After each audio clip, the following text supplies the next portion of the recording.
someone had tried to post on the group, and that had a link to the document, and I clicked on the link and I was instantly shaking, absolutely shaking.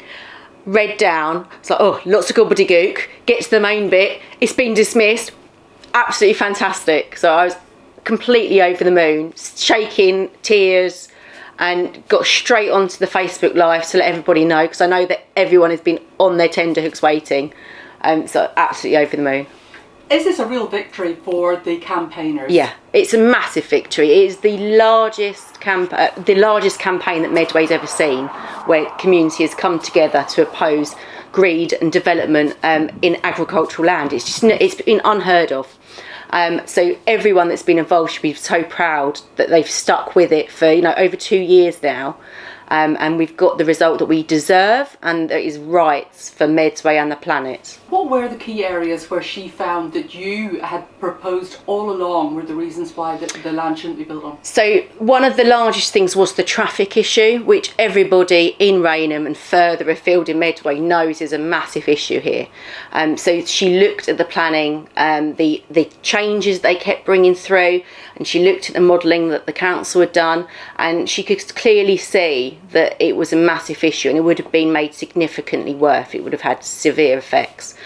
She also talked about the agricultural land and how that she feels, and the evidence shows that it is still profitable and it is going to be feeding people for many years to come.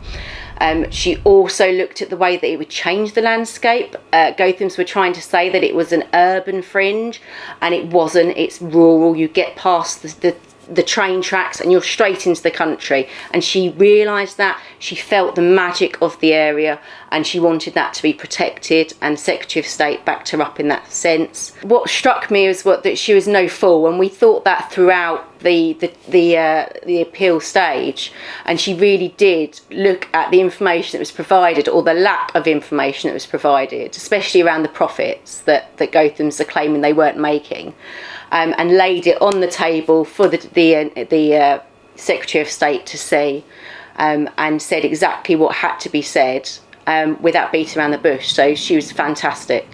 Well, we need to all feel extremely proud of what we've achieved. As a community, we've come together, we've beaten Goliath, and we need to be aware that there are still planning applications in Medway that are threatening Medway residents, not just here in Rainham, and we need to stick together and question the government's targets, that we don't need this many houses that they're pushing us, but we also need to celebrate, take stock, and say thank you to each other, and be ready to fight any future fights.